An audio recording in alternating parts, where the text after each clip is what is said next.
আমরা আপনাকে এখনো শ্রদ্ধা করি, সম্মান করি। অবিলম্বে আপনি এই নারী সংস্কার কমিশনের যে দাবিগুলি ইসলাম বিরোধী দাবিগুলি করেছে, এই দাবিগুলি আপনি প্রত্যাহার করুন। আমরা চাই আপনি এমন দাবি গ্রহণ করবেন, এমন দাবি, এমন আইন বাস্তবায়ন করবেন যে দাবিগুলি, যে আইনগুলি কোরআন সুন্নাহর বিরুদ্ধে যাবে না, কোরআন সুন্নাহর আদর্শের সাথে সাংঘর্ষিক হবে না। ততক্ষণ আপনার প্রতি আমাদের শ্রদ্ধা থাকবে, সম্মান থাকবে, আপনার সুনাম সুখ্যাতি থাকবে।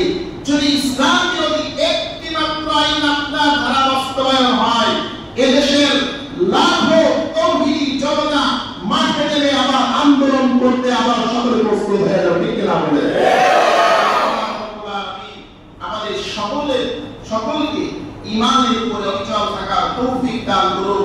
সকল ইসলামের পক্ষে যে ষড়যন্ত্রকারীরা আছে, আল্লাহ পাক সকল ষড়যন্ত্রের জালকে উচ্ছেদ করে দিন। সকলে বলেন আমিন। বিশেষ করে আপনাদের কাছে মসজিদের কালেকশন শুরু করা যায়। গতকালকে আমি একটি খবর পাইলাম যে আমাদের মসজিদের প্রায় কারেন্ট বিল ১৬-১৭,০০০ টাকার মতো আসছে। আর যদি ইসলাম বিরোধী একটি মাত্র আইন আপনার ধারা বাস্তবায়ন হয়, এদেশের লাখো তৌহিদি জনতা মাঠে নেমে আবার আন্দোলন করতে আবার সকলে প্রস্তুত হয়ে যাবে। ঠিক কিনা বলে? আমাদের সকলকে ঈমানের উপরে অচল থাকার তৌফিক দান করুন। সকল ইসলামের পক্ষে যে ষড়যন্ত্রকারীরা আছে, আল্লাহ পাক সকল ষড়যন্ত্রের জালকে উচ্ছেদ করে দিন। সকলে বলেন আমিন। বিশেষ করে আপনাদের কাছে মসজিদের কালেকশন শুরু করা যায়। গতকালকে আমি একটি খবর পাইলাম যে আমাদের মসজিদের প্রায় কারেন্ট বিল ১৬-১৭,০০০ টাকার মতো আসছে।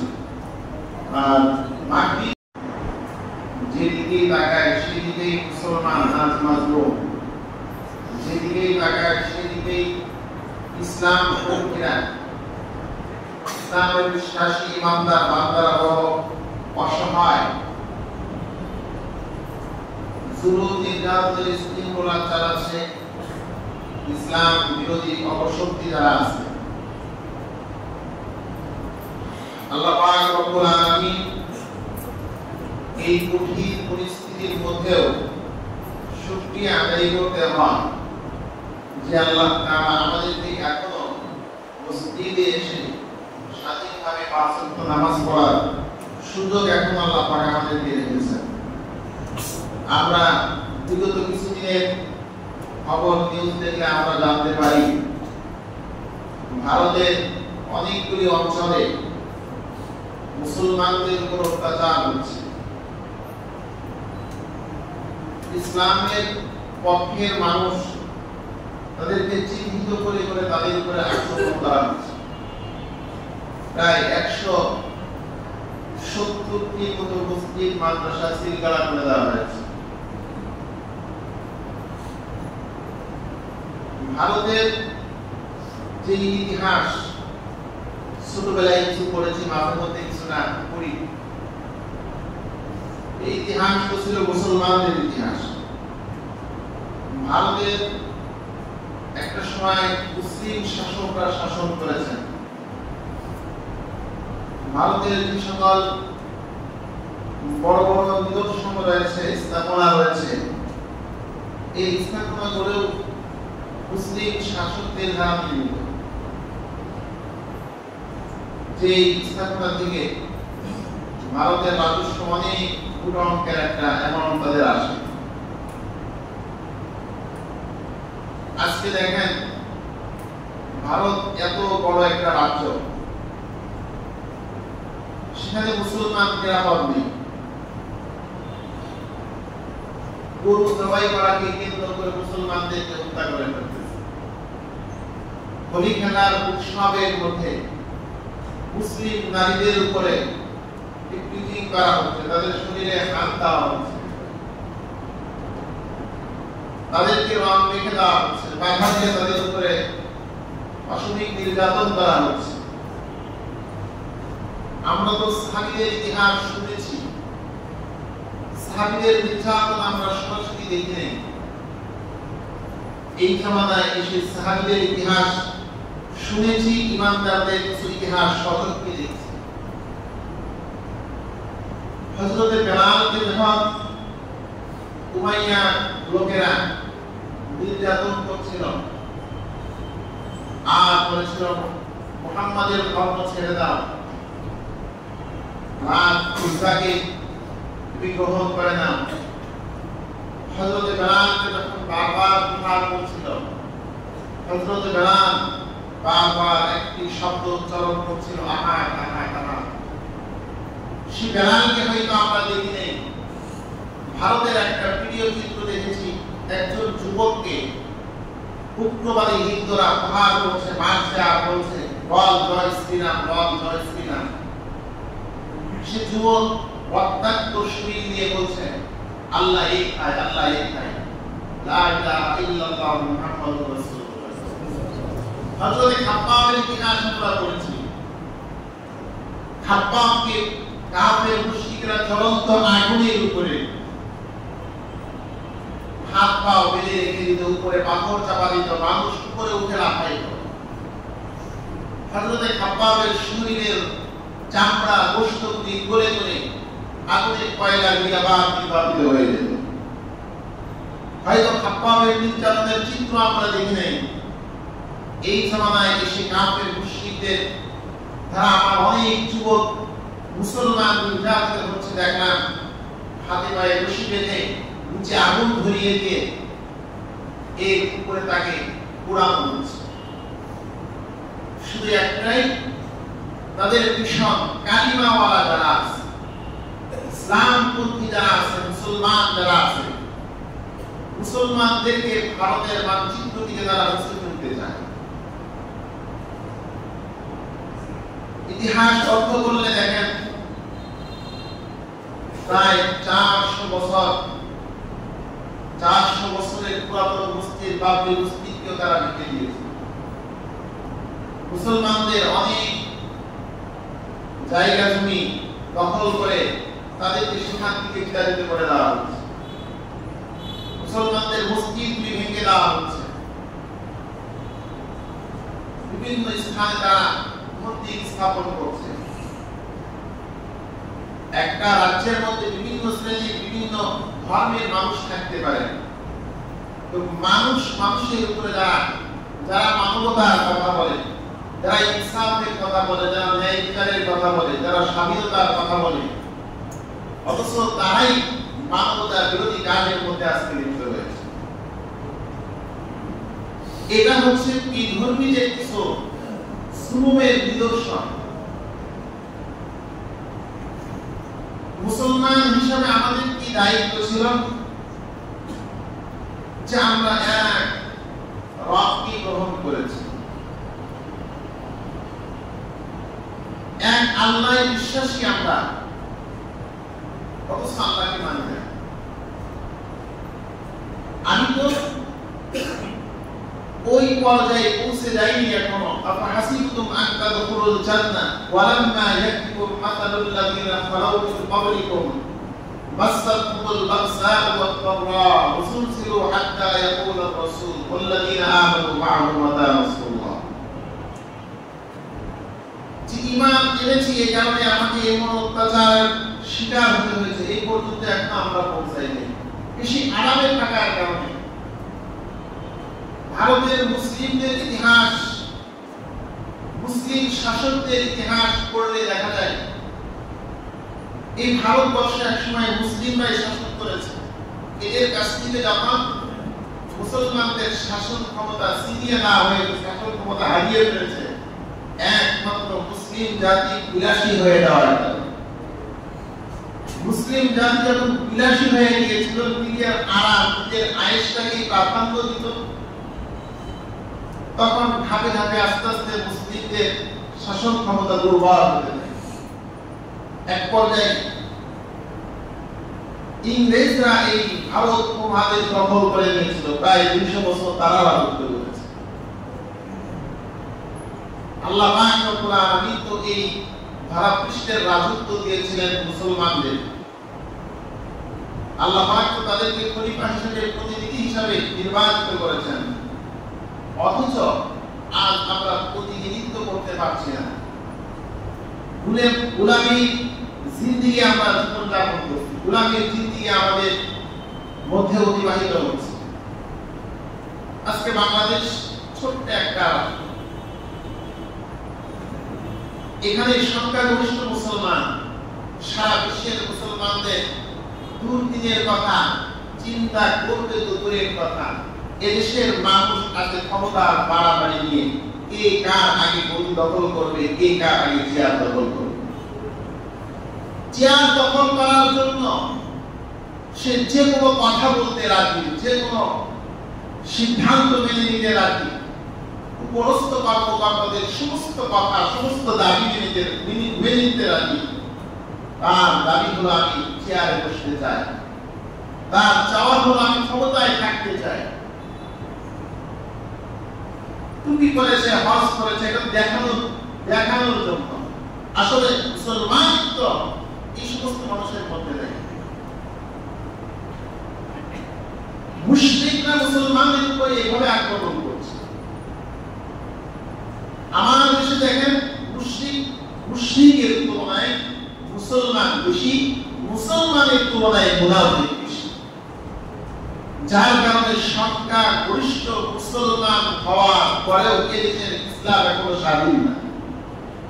এদেশের মানুষ ইসলামের কথা এখনো স্বাধীনভাবে বলতে পারে না, ইসলামের পক্ষে স্বাধীনভাবে স্লোগান দিতে পারে না। সাতক্ষীরার একটা প্রোগ্রাম ইসলামিক সেমিনারের মধ্যে হয়তো আপনাদের অনেকের চোখে পড়েছে। সঙ্গীত শিল্পী কবির বিন সামান,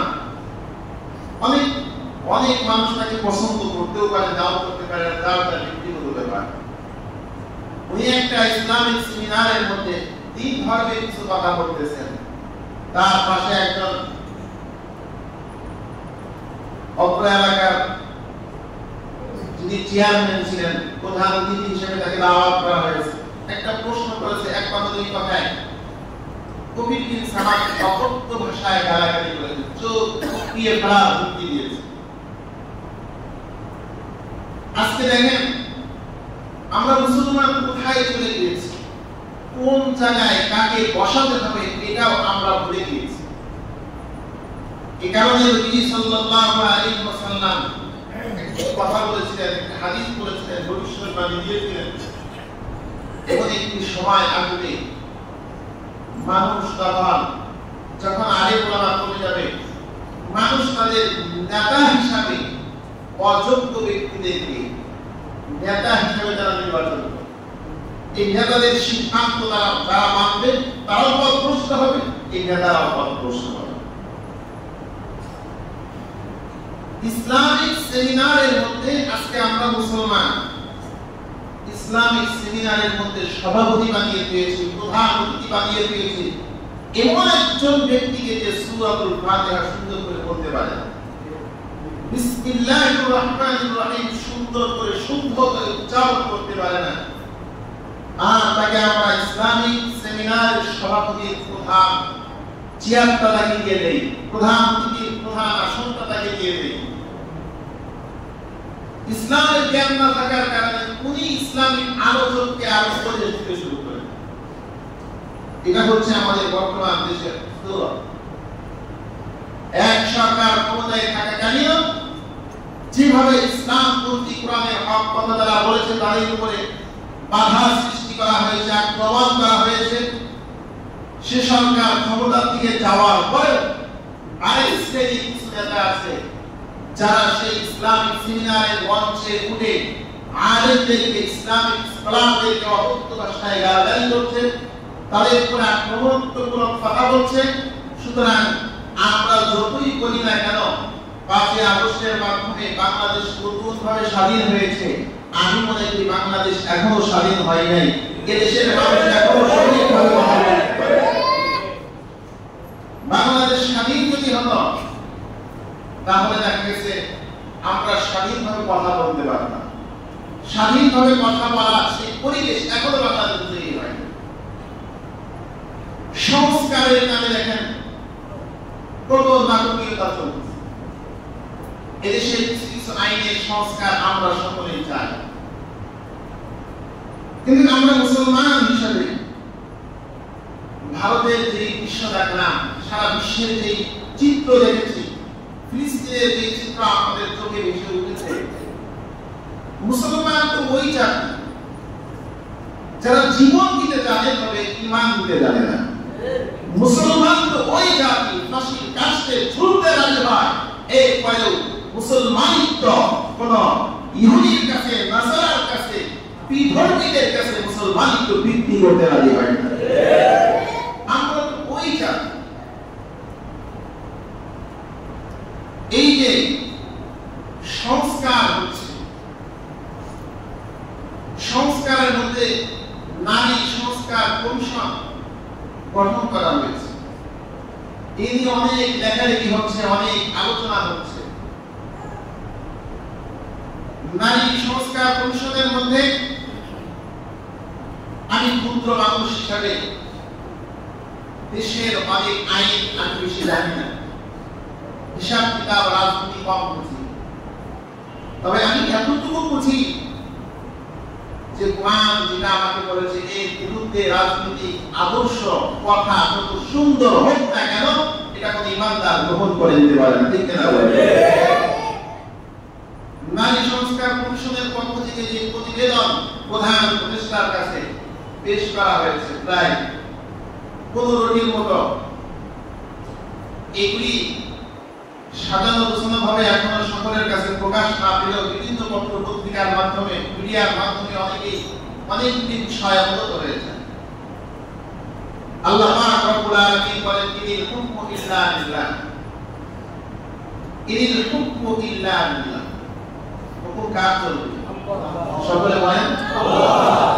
নবীজি সাল্লাল্লাহু আলাইহি ওয়াসাল্লাম দুনিয়াতে ধরাপৃষ্ঠে এসেছেন কোরআন, এই কোরআনের আইন জমিনে বাস্তবায়ন করার জন্য। আমরা একজন মানুষকে ভালো বলবো ততক্ষণ কোরআন সুন্নাহর বিরুদ্ধে যাবে না যতক্ষণ। একটা মানুষ সারা জীবন ভালো কাজ করেছে, মৃত্যুর সময় বেঈমান হয়ে মারা গেছে, সারা জীবনের ভালো কাজের কোনো লাভ আছে না। সারা জীবন অন্যায় করেছে, মৃত্যুর আগে কালিমা পড়ে ঈমান নিয়ে মৃত্যুবরণ করেছে, দাম আছে না নাই? একজন মানুষ অতীতে অনেক ভুল করেছে, সামনে যদি সে তওবা করে সংশোধন করে আল্লাহর কাছে দাম আছে, সাধারণ মানুষের কাছে দাম আছে। একজন মানুষ যদি সারা জীবন ভালো কিছু করে, দেশের জন্য, জনগণের জন্য যত ভালো কাজ করুক না কেন, যখন ইসলামের বিরুদ্ধে চলে যাবে তার কোনো সিদ্ধান্ত, তার কোনো আইন, তার কোনো আদেশ কোনো ইমানদার, কোনো মুসলমান তাকে আর ভালো বলতে পারে না। আমরা বর্তমান উপদেষ্টা, সরকারের প্রধান উপদেষ্টা যিনি ডক্টর মোহাম্মদ ইউনূস, উনি জনগণের ভোটে নির্বাচিত হননি। উনি এদেশের হাজারো মুসলমানের, হাজারো যুবকের, হাজারো শহীদের রক্তের বিনিময়ে উনি ক্ষমতার চেয়ারে বসেছেন, ঠিক না বলেন? সুতরাং শহীদদের রক্তের সাথে যতদিন উনি বেঈমানি করবে না ততদিন ওনার পক্ষে কথা বলবে। শহীদের দেশের জন্য, ইসলামের জন্য, ইনসাফের জন্য, ন্যায় বিচারের জন্য যারা জীবন দিয়েছেন, জীবন দিয়ে তারা যাকে চেয়ারে বসিয়েছেন, ইনি যদি সমাজের মধ্যে ন্যায় বিচার প্রতিষ্ঠা করেন, ন্যায়ের পক্ষে কথা বলেন, আমরা ওনার পক্ষে কথা বলব। উনি যদি ন্যায়ের বিরুদ্ধে, কোরআনের বিরুদ্ধে, ইসলামের বিরুদ্ধে, অতীতেও আমরা বলেছি কোন সরকারের সাথে আমাদের কোন দূরত্ব নাই, শত্রুতাই নেই, সকলকে আমরা ভালোবাসি। অতীতেও বলেছি যারা ইসলামের বিরুদ্ধে কোন আইন পাস করবে আমরা তাদের বিরুদ্ধে কথা বলব। যারা সুন্নাহর বিরুদ্ধে, কোরআনের বিরুদ্ধে আইন পাস করতে যাবে, আইন প্রস্তাব করবে, আমরা তাদের বিরুদ্ধে কথা বলব। কারণ আল্লাহ রাব্বুল আলামিন আমাদেরকে মুসলিম হিসাবে দুনিয়াতে পাঠিয়েছেন। আমরা মানব রচিত কোনো বিধান মানতে পারি না, মুসলমান তো মানবে একমাত্র আল্লাহর বিধানকে, ঠিক কিনা বলেন? রাষ্ট্রীয় যে আইনগুলি রয়েছে, রাষ্ট্রীয় সংবিধানের মধ্যে মুসলমানদের ইসলামের অনেক আদর্শ সেখান থেকে মাইনাস করে দেওয়া হয়েছে, রাখা হয়নি। সামান্য কয়েকটি ইসলামিক কিছু বিধান এখনো সংরক্ষিত আছে, সেগুলিকেও মাইনাস করার জন্য কঠিন একটি ষড়যন্ত্র চলছে। এই ষড়যন্ত্রে নাস্তিকবাদী মতবাদ, পশ্চিমা আদর্শ লালনকারী এই সকল মানুষরা যদি সফল হয়ে যায়, এমন একটি সময় আসবে এদেশে বৈধ সন্তান খুঁজে পাওয়া বড় দুষ্কর হবে। বৈধ সন্তান খুঁজে পাওয়া যাবে না, শুধু নামই থাকবে মুসলমান, তার 3.5 হাত বডি, তার আদর্শ, তার আখলাকের মধ্যে মুসলমান করা থাকবে না। আপনারা অনেকেই লক্ষ্য করেছেন, দেখেছেন, নারী সংস্কার কমিশনের পক্ষ থেকে যে সমস্ত দাবিগুলি পেশ করা হয়েছে, এর মধ্যে একটি দাবি এমন, তালাক, বিবাহ এবং উত্তরাধিকারী যে আইন, এই ক্ষেত্রে তারা সমান অধিকার চায়। আবার আরেকটি প্রস্তাব দেন, ইসলামী আইন ব্যবস্থার সংস্কার করতে হবে। ইসলাম যে আইন দিয়েছে, ইসলাম যে বিধান দিয়েছে, এই বিধানে এক শ্রেণীর নারীরা সন্তুষ্ট না, অথচ আফসোস লাগে, দুঃখ লাগে, এই নারীর সংস্কার যে কমিশন গঠন করা হয়েছে, হাতে গোনা কয়েকজন নারী, এদের যে প্রস্তাব, এদের যে মতামত, এদের সেই আদর্শে এদেশের কোটি কোটি নারী রয়েছে, এই নারীরা তাদের আদর্শে কখনো একমত হতে পারে না। মায়ের জাতি, এরা সম্মানের জাতি, এরা কখনো এদের আদর্শ, কোটি কয়েকজন ব্যক্তির আদর্শ, এদেশের কোটি কোটি মা বোনের আদর্শের উপরে আমরা চাপিয়ে দিতে পারি। সম্মানিত হাজির, প্রস্তাব তারা উপস্থাপন করেছে, এদেশে যৌন কর্মীদেরকে শ্রমজীবী হিসাবে শ্রমিকের অধিকার, শ্রমিকের মর্যাদা তাদেরকে দিতে হবে। সুবহানাল্লাহ বলবেন না, নাউযুবিল্লাহ বলবেন।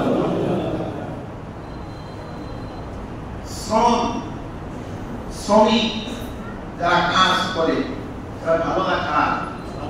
নবীজি এক হাদিসের মধ্যে বলেছেন, সবচেয়ে উত্তম খাবার, উত্তম উপার্জন ওটা যে উপার্জন মানুষ তার নিজের হাতে উপার্জন করে।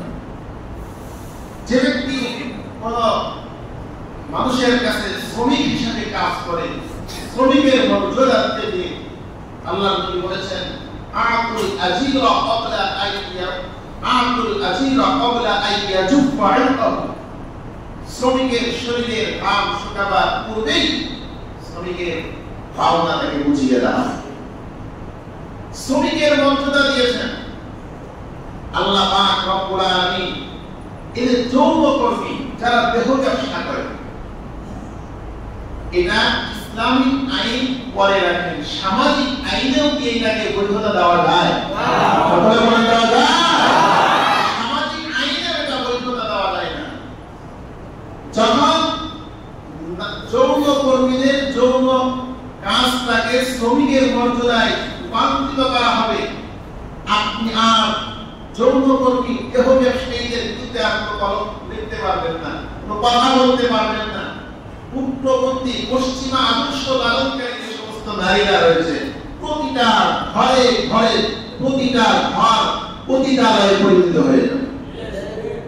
কারণ তাদের বৈধতা দিয়ে দিয়েছে, বৈধতা নাই। এরপরে দেশের যে অবস্থা, আর যদি বৈধতা পেয়ে যায় তখন কি অবস্থা হবে?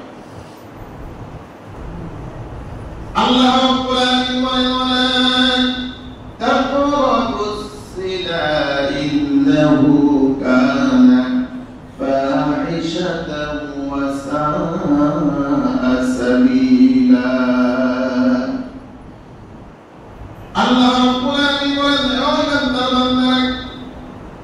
লা তাকরাবু ইন্নাহু কানা ফাহিশা, সাবধান জিনার কাছেও যেও না, ব্যভিচারের কাছে যেও না।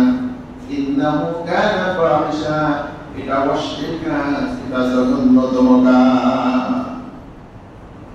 এটা কোন সম্প্রদায় নিতে পারে না। জিনা ব্যভিচার ধর্মীয় দৃষ্টিকোণ থেকে শুধু মুসলমানদের ধর্ম, ইসলাম ধর্ম নয়, পৃথিবীতে যত ধর্ম রয়েছে, বৈবাহিক সম্পর্ক ছাড়া অন্য যত সম্পর্ক রয়েছে, ব্যক্তিগততা রয়েছে, সমকামিতা রয়েছে, জিনা ব্যভিচার রয়েছে, এই ক্ষেত্রগুলি, এই বিষয়গুলি কোন ধর্ম কখনো এটাকে মেনে নিতে পারে না, গ্রহণ করতে পারে না। আল্লাহ রাব্বুল আলামিন বলেন, ইমানদাররা, জিনার কাছে তোমরা যেও না। নারী সংস্কার কমিশনের পক্ষ থেকে এই প্রস্তাব দেওয়া হয়েছে, যৌন কর্মীদেরকে শ্রমিকের মর্যাদা অধিকার দেওয়া লাগে। আল্লাহ পাক রব্বুল আলামিন জিনা করতে নিষেধ করেছেন, বলেছেন এটা অন্যায়, এটা অপরাধ।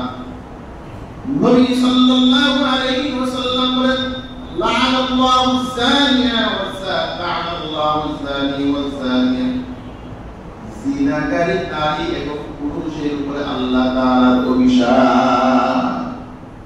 ইসলাম কি জিনার পক্ষে না বিরুদ্ধে? সকলে তো বললেন না। ইসলাম কি ব্যভিচারের পক্ষে না বিরুদ্ধে? ইসলাম দেহ ব্যবসার পক্ষে না বিরুদ্ধে? আল্লাহ পাক রব্বুল আলামিনের আইন হলো, জিনা ব্যভিচার যদি কেউ করে, যদি বিবাহিত হয়ে যায়, তাহলে 100 দিন রাখার দায়িত্ব। এটা হলো কোরআনের আইন, এটা হলো আল্লাহর বিধান। বিবাহিত অবস্থায় জিনা ব্যভিচারে লিপ্ত হয়েছে, তাকে রাখার করে, তাকে হত্যা করে ফেলো, এটাই হলো আল্লাহর আইন, এটাই হলো ইসলামের আইন। ইসলামের আইনকে বিধানগুলি দেখিয়ে যত যুক্তি, যত তর্ক, যত সুন্দরভাবে উপস্থাপনা করুক না কেন, কোন মুসলমান ইসলাম বিরোধী কোন আইন বাংলাদেশে প্রণয়ন হবে, এটা মুসলমান জাতি কখনো মেনে নেবে না।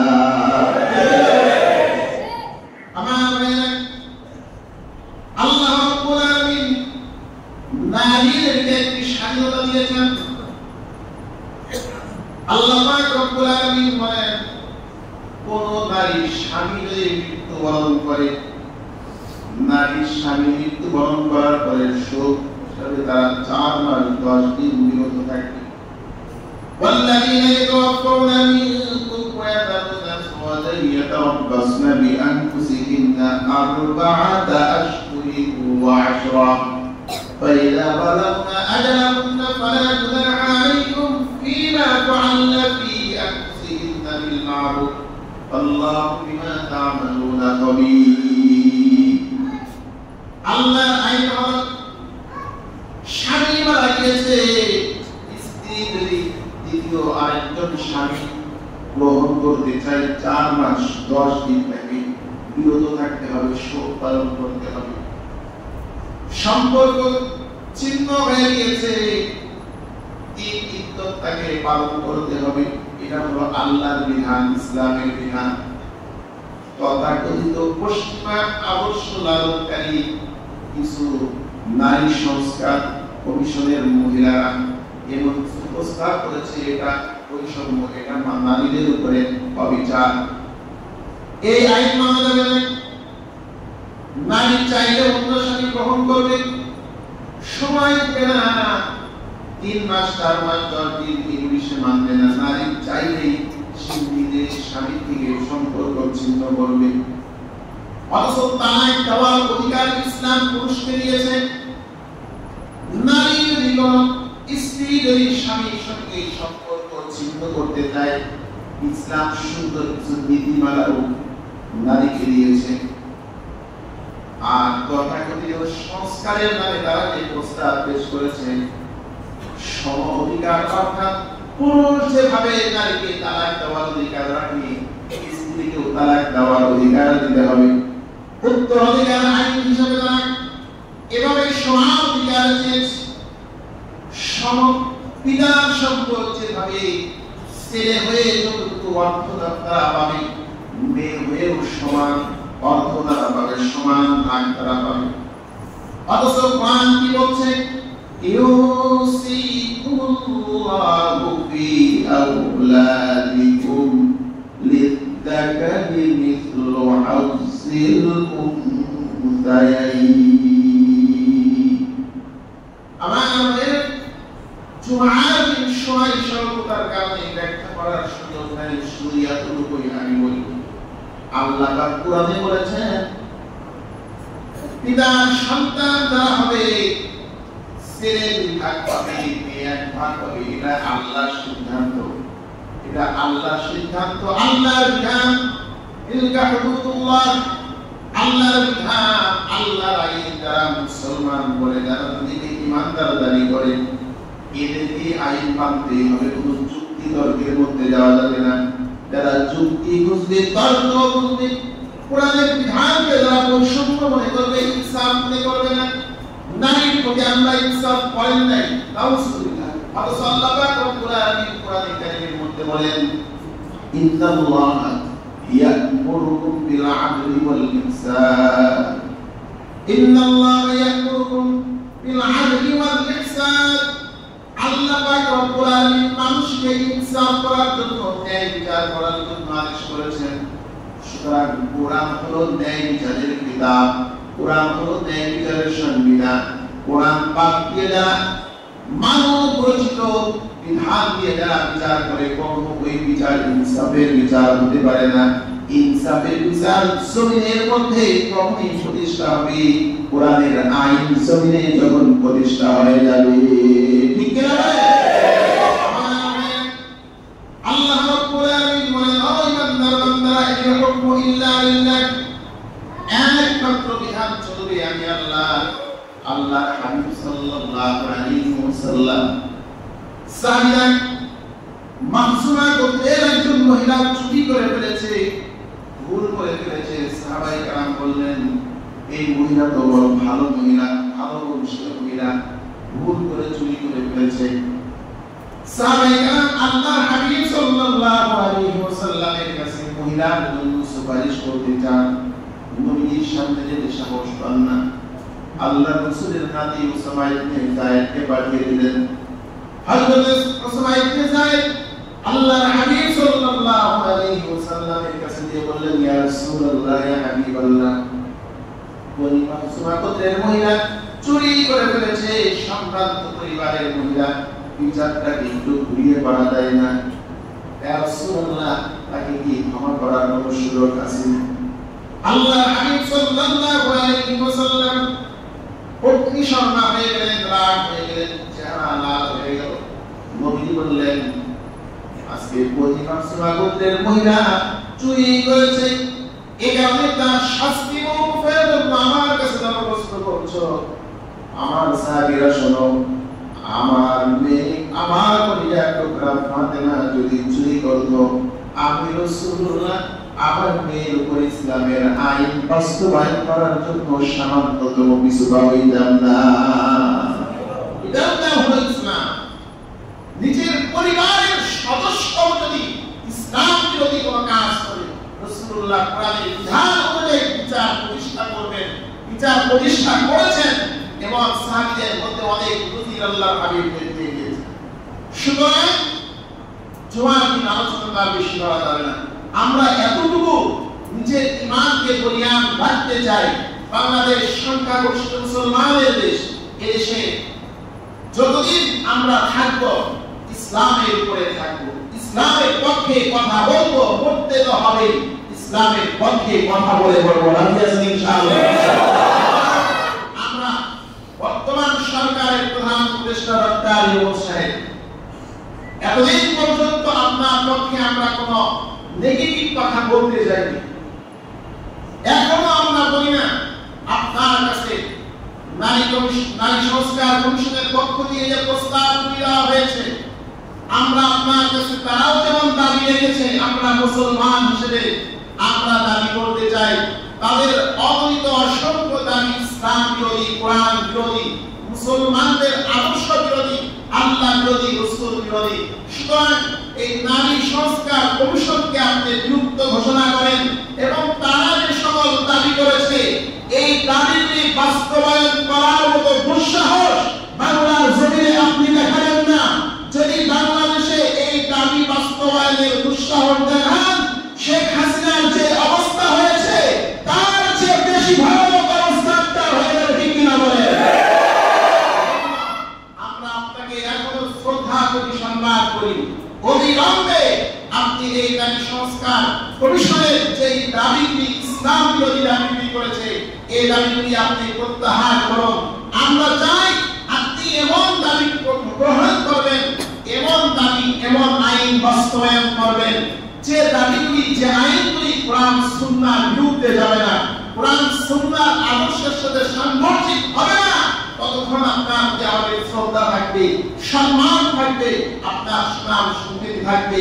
যদি ইসলাম বিরোধী একটি মাত্র আইন আপনার ধারা বাস্তবায়ন হয়, এদেশের লাখো তৌহিদি জনতা মাঠে নেমে আবার আন্দোলন করতে আবার সকলে প্রস্তুত হয়ে যাবে, ঠিক কিনা বলেন? আমাদের সকলকে ঈমানের উপরে অচল থাকার তৌফিক দান করুন।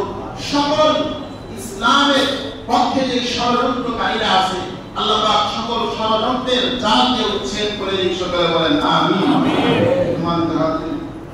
বিশেষ করে আপনাদের কাছে মসজিদের কালেকশন শুরু করা যাবে। গতকালকে আমি একটি খবর পাইলাম যে আমাদের মসজিদের প্রায় কারেন্ট বিল ১৬-১৭ হাজার টাকার মতো আসছে। আর